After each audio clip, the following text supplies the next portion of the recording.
2013 সালের 5ই মে রাজধানীর শাপলা চত্বরে হেফাজতের সমাবেশকে কেন্দ্র করে বিভিন্ন স্থানে হামলায় 61 জনের মৃত্যুর তথ্য পেয়েছে তদন্ত সংস্থা, যাদের 58 জনের পরিচয় নিশ্চিত হওয়া গেছে। চিফ প্রসিকিউটর আজ সাংবাদিকদের আরও জানিয়েছেন, 21শে জুলাই চূড়ান্ত প্রতিবেদন আন্তর্জাতিক অপরাধ ট্রাইব্যুনালে জমা দেয়া হবে। বিস্তারিত মৌমিতা জান্নাতের রিপোর্টে।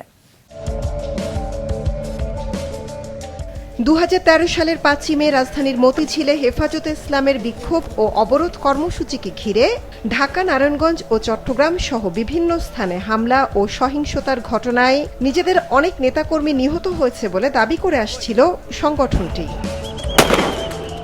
রাজনৈতিক পালাবদলের পর আন্তর্জাতিক অপরাধ ট্রাইব্যুনালে এ বিষয়ে মামলাও দায়ের করেন তারা।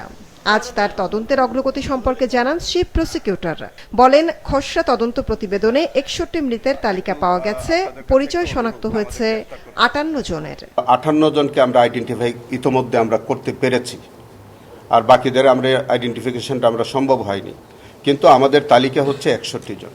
ক্ষমতাচ্যুত প্রধানমন্ত্রী শেখ হাসিনাকে প্রধান আসামি করে এবং সাবেক পুলিশ প্রধান, বিজিবি প্রধান সহ কয়েকজনের নাম খসড়া প্রতিবেদনে এসেছে জানিয়ে চিফ প্রসিকিউটর বলেন, আসামিদের গ্রেফতারের স্বার্থে পুরো তালিকা প্রকাশ করা যাচ্ছে না।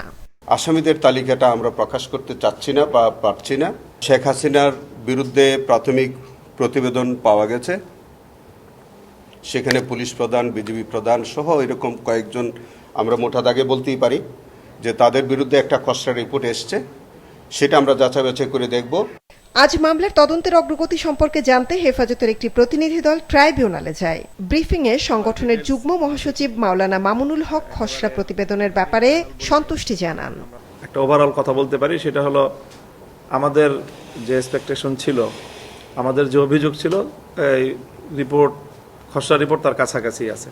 খসড়া প্রতিবেদন যাচাই বাছাই শেষে পূর্ণ প্রতিবেদন হাতে পেলে আগামী 21 জুলাই ট্রাইব্যুনালে আনুষ্ঠানিক অভিযোগপত্র দাখিলের কথা রয়েছে।